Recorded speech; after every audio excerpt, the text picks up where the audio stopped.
Now class 10th we are focusing on the chapter organic chemistry, and in this we are focusing on the alkane topic, and in this we'll focus on the topics which are there in your course according to the reduced syllabus.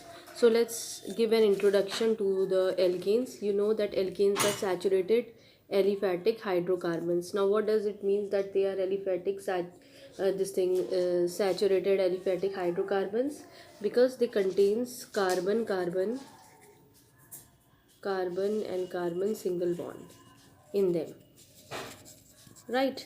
So we'll see how, like if you remember your ethane, so we used to do like this: C single bond C single bond C, है ना? And we have to focus with the 4 valencies of carbon, tetravalency. Every time it should be satisfied. Right now, if you have not seen the previous videos, then you can see that, and you can see that how we can write down their name and general formula. But once again, I am giving you an introductory portion over here. I am giving one example, right? If you remember the general formula, then you must be remembering the general formula of alkanes is CnH2n plus 2. So over here we put n is equals to 2, then we get C2 H2 to the 4 plus 2 is 6. So C2H6. So if you write down in this manner, then this structure is relating to this. Just see how many carbon atoms, 2 carbon atoms, how many hydrogen atoms are there, 6 hydrogen atoms are there, right? So this is the case, these twos are resembling, but only over here we have written just this formula, and over here we have given the structural formula or the graphic representation of the organic compound. Now naming, if you remember nomenclature, then we focus on the IUPAC name, and in that we used to focus on L, the name was alkane. So this way, this was the word root, if you remember, ठीक है? और यहाँ नहीं, पीछे हम अपना ANE लगाते थे, ठीक है? तो अब आपके यहाँ फोकस करिए, जैसे हमारा यहाँ पर है C2, वर्ड रूट क्या है इसका? वर्ड रूट इसका C2 है, और C2 के लिए मैंने बताया था क्या होता है एथ। हमारे कोर्स में 5 हैं, ठीक है?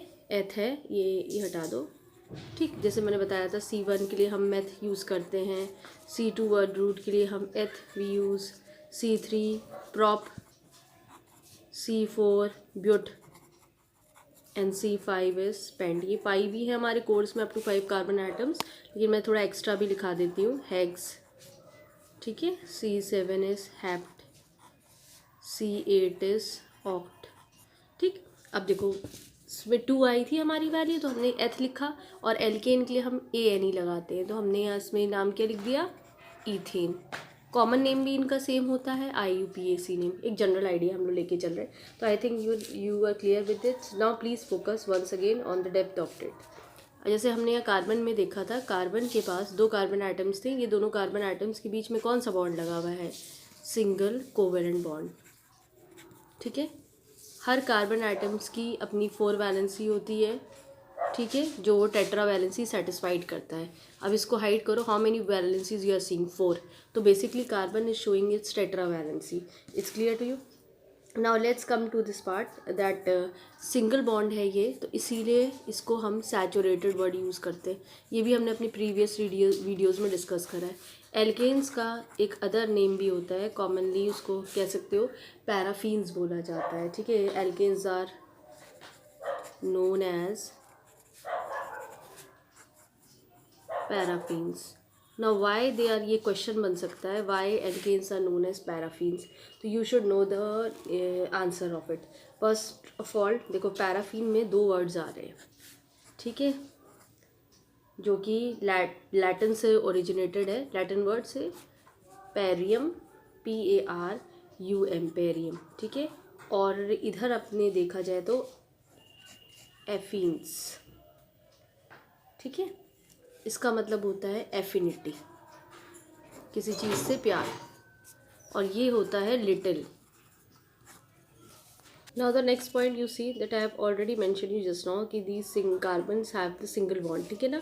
ये सिंगल कोवेलेंट बॉन्ड है। अभी मैंने तुम्हें बात बताई है कि सिंगल कोवेलेंट बॉन्ड है, और ये जो बॉन्ड होता है ना एल्केन्स में, जो बॉन्ड्स होते हैं single covalent bonds, these are strong bonds, you have to remember, ठीक है? ये काफ़ी स्ट्रॉन्ग बॉन्ड्स होते हैं, और स्ट्रॉन्ग बॉन्ड होने की वजह से क्या होता है, ये केमिकली इनर्ट रहते हैं। तो एक पॉइंट पे ध्यान रखना कि खाली यही नहीं, अगर तुमने एग्जाम्पल देखा था यहाँ पे तुम्हारे दो बॉन्ड्स बन रहे हैं, एक तो कार्बन और कार्बन के बीच में सिंगल कोवेलेंट बॉन्ड, और दूसरा जो है वो single covalent bond between your carbon and hydrogen. So you have two types of, you can say na, atoms are there na, carbon and hydrogen. So carbon is also having single covalent bond and carbon and hydrogen is also having your single covalent bond. और ये दोनों ही कैसे हैं आपके single covalent bonds हैं, दोनों ही strong bonds होते हैं. क्लियर है? इसके वजह से they are alkanes are chemically inert. ठीक है, रिएक्शन की पॉसिबिलिटीज़ इसमें थोड़ी सी डिफरेंट होती हैं, हर तरह से ये ईजिली रिएक्ट नहीं कर पाते. तो I think nomenclature is also discuss. Now will focus on the chemical properties children.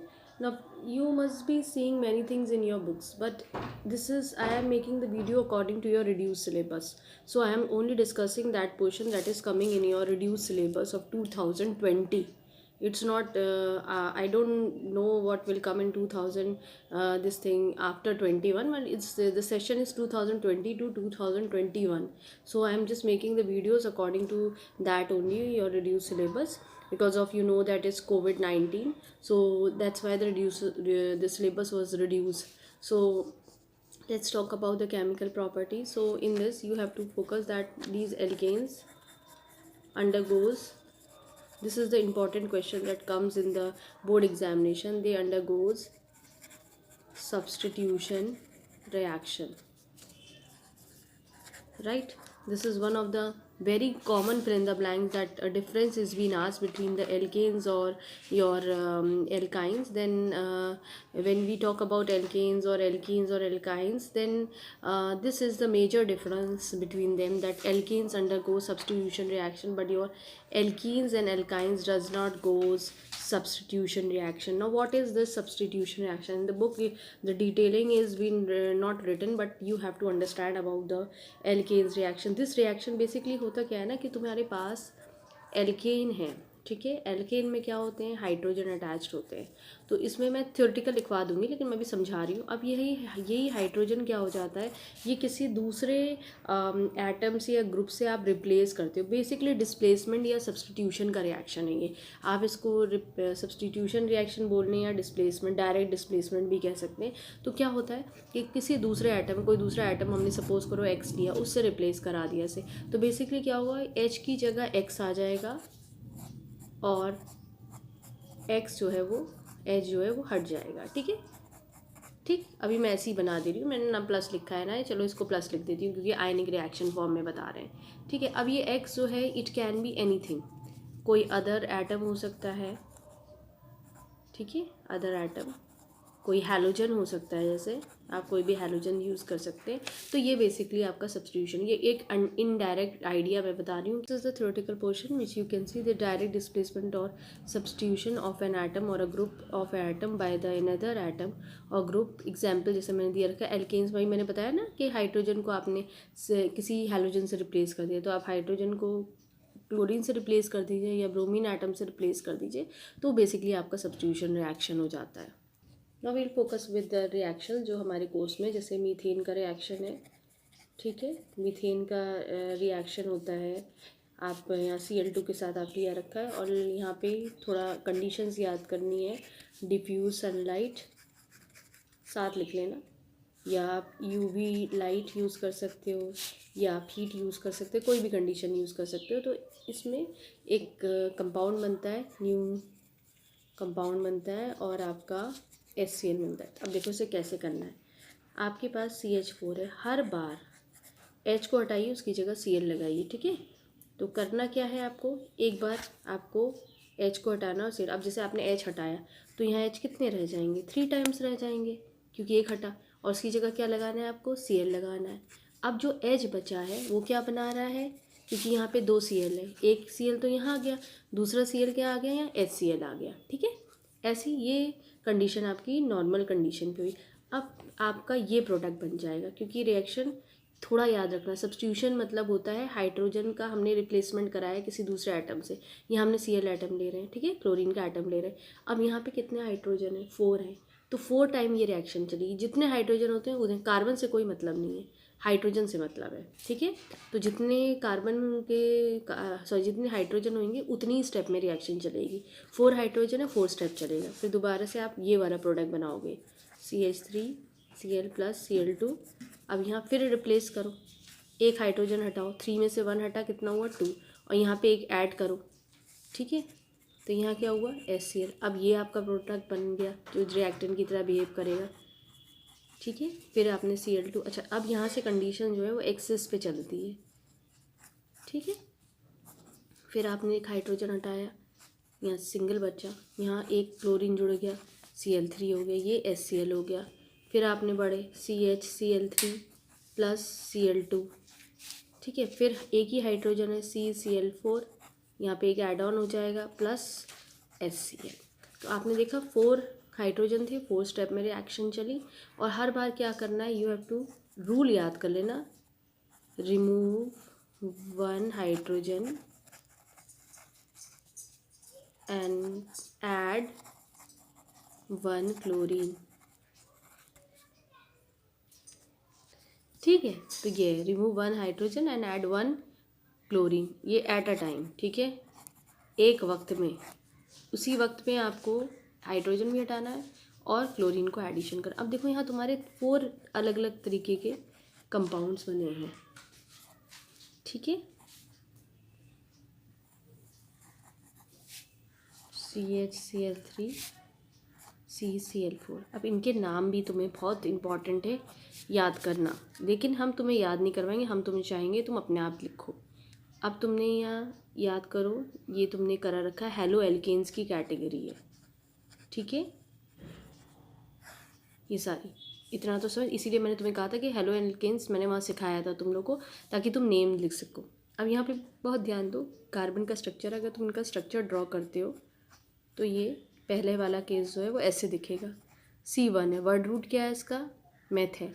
और हेलो एल्केन्स में क्या करते हैं, पहले हेलोजन लिखते हैं फिर एल्केन लिखते हैं, ठीक है। तो नाम क्या हो जाएगा, क्लोरो मीथेन, ठीक है। बुक्स में ऐसा भी लिखा होता है मोनो, मोनो इसीलिए यूज़ करा है कि 1 टाइम Cl है, तो मोनो क्लोरो मीथेन, ठीक है। कॉमन नेम अगर देखोगे तो मिथाइल क्लोराइड, ठीक है। ये क्या है आपका कॉमन नेम है। ऊपर के 2 जो हैं वो आपके IUPAC नेम। अब ये दूसरा देखो, इसको इलैबोरेट करो। C, यहाँ 2 बार Cl आए हुए हैं, कहीं पे भी आपकी चॉइस है, और 2 H है। आज भी ये मीथेन ही है, लेकिन इसमें 2 Cl लगे हुए हैं, तो आप इसका नाम क्या लिख सकते हैं, 2 टाइम्स है डाइक्लोरो मीथेन, ठीक है ये। और अगर पोजीशन के साथ लिखोगे 1,1 डाइक्लोरो मीथेन, ठीक है।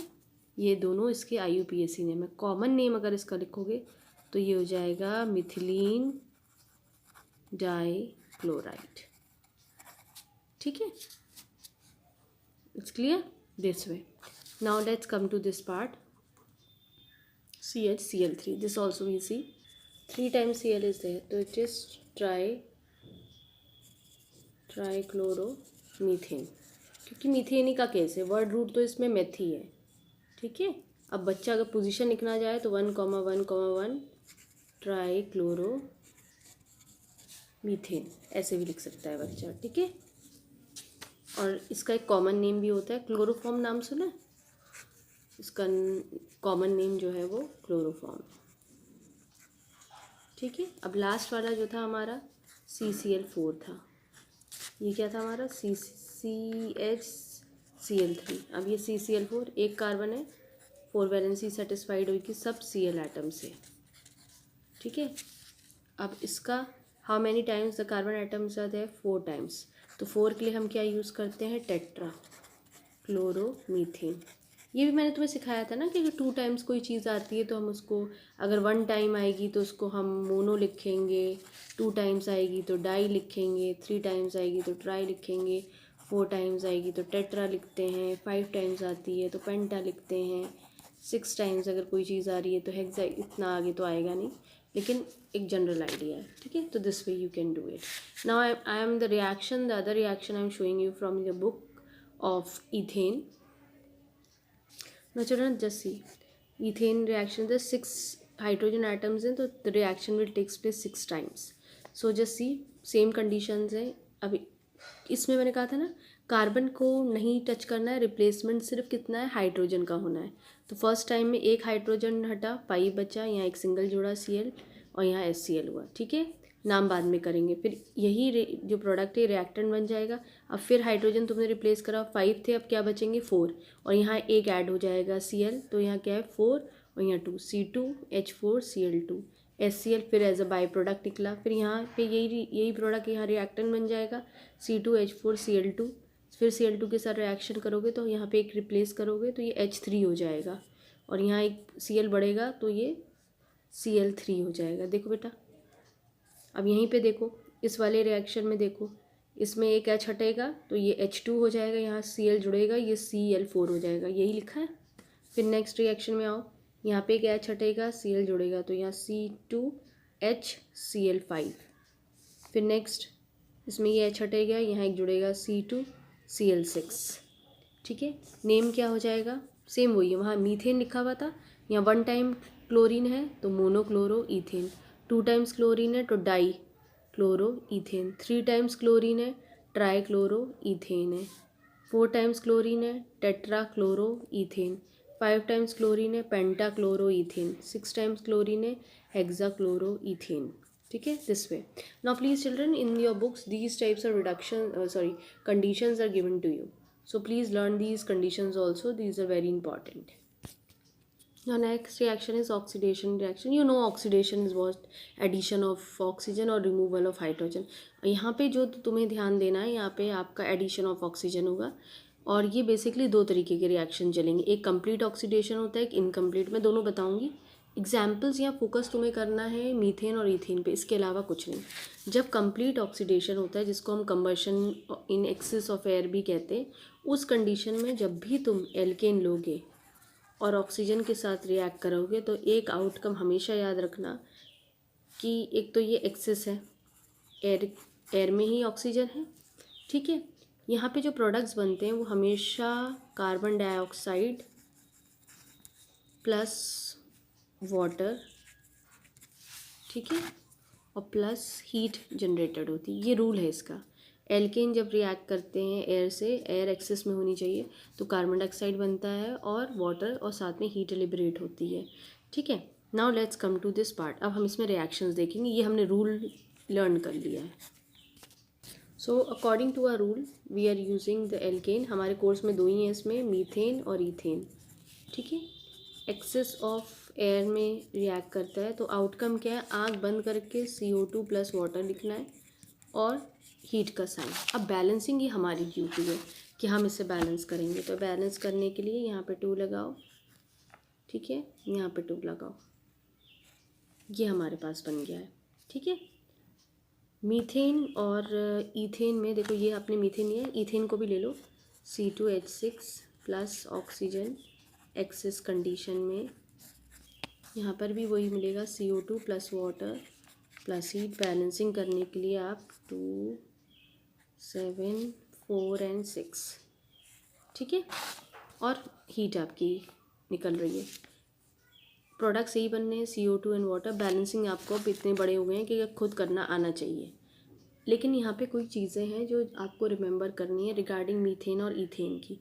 मीथेन और इथेन जो है, ये एक रूल कह लो कि दे बर्न्स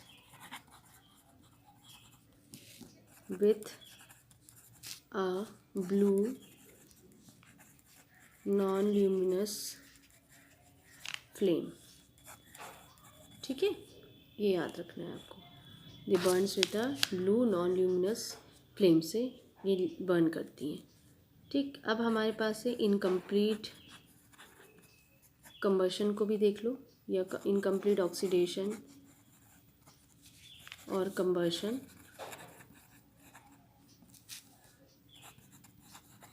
ये एयर की जो कंडीशन होती है, उधर एक्सेस ऑफ एयर होती है, यहाँ पे आपकी या लिमिटेड अमाउंट ऑफ एयर होती है, ठीक है।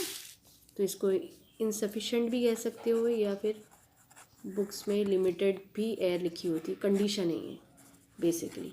जैसे वहाँ कंडीशन थी एक्सेस ऑफ एयर, यहाँ कंडीशन है लिमिटेड अमाउंट ऑफ एयर या फिर इनसफिशेंट एयर। सो इसका भी रूल है, जब कोई एल्केन रिएक्ट करता है ऑक्सीजन से, लेकिन ऑक्सीजन की क्या है, लिमिटेड अमाउंट है, कम मात्रा में आप ले रहे हैं, तो उस कंडीशन में यहाँ पे कार्बन मोनोऑक्साइड बनता है। तभी जब आप ऑटो व्हीकल्स के पीछे खड़े होते हैं तो वहाँ इनकम्प्लीट कंबशन चलता है, इसीलिए कार्बन मोनोऑक्साइड लिबरेट आउट होती है, CO2 नहीं निकलती है, ठीक है। वाटर बनता है और साथ में आपका हीट बनता है, ठीक है। ये चीज़ ध्यान देना। अब यहाँ ध्यान दो, अब हमने एग्जाम्पल लिया, मीथेन लिया, ऑक्सीजन लिया, तो कार्बन मोनोऑक्साइड देगा, वाटर देगा, प्लस आप हीट। अब आप इसको बैलेंस कर सकते हैं अपना 2 3 2 एंड 4, ठीक है। ये मीथेन अपनी, क्योंकि कोर्स में हमारे यही है। अब इथेन ले लीजिए आप, तो रूल तो वही है, कार्बन मोनोऑक्साइड प्लस वाटर, ठीक है, प्लस हीट। बैलेंसिंग करने के लिए हमने लिख लिया अपना, एक बता ही देते हैं चलो। 2 ऑक्सीजन है, अगर हम यहाँ रिलेट अप करें, carbon is 2, H is 6, oxygen is 2।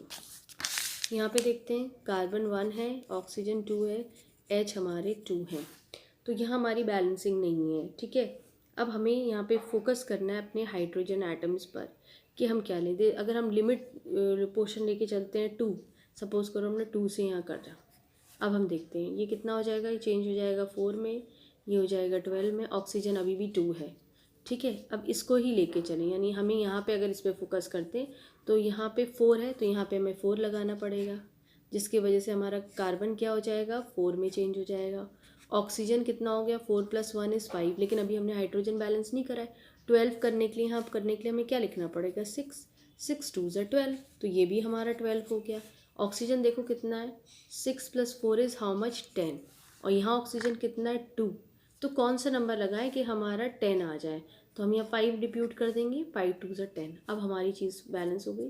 Carbon इतना कितना है, 4, और हाइड्रोजन यहाँ पे 12 है, ऑक्सीजन हमारा 10 है। यहाँ देखें, ऑक्सीजन हमने 10 लिखा ही हुआ है, कार्बन हमारा 4 है, हाइड्रोजन हमारा 12, यानी ये रिएक्शन बिल्कुल करेक्ट है बैलेंसिंग में। So this much only you have to learn for your examination in your boards topics alkene, and next I'll make the next video, we'll complete it with the alkenes and alkynes.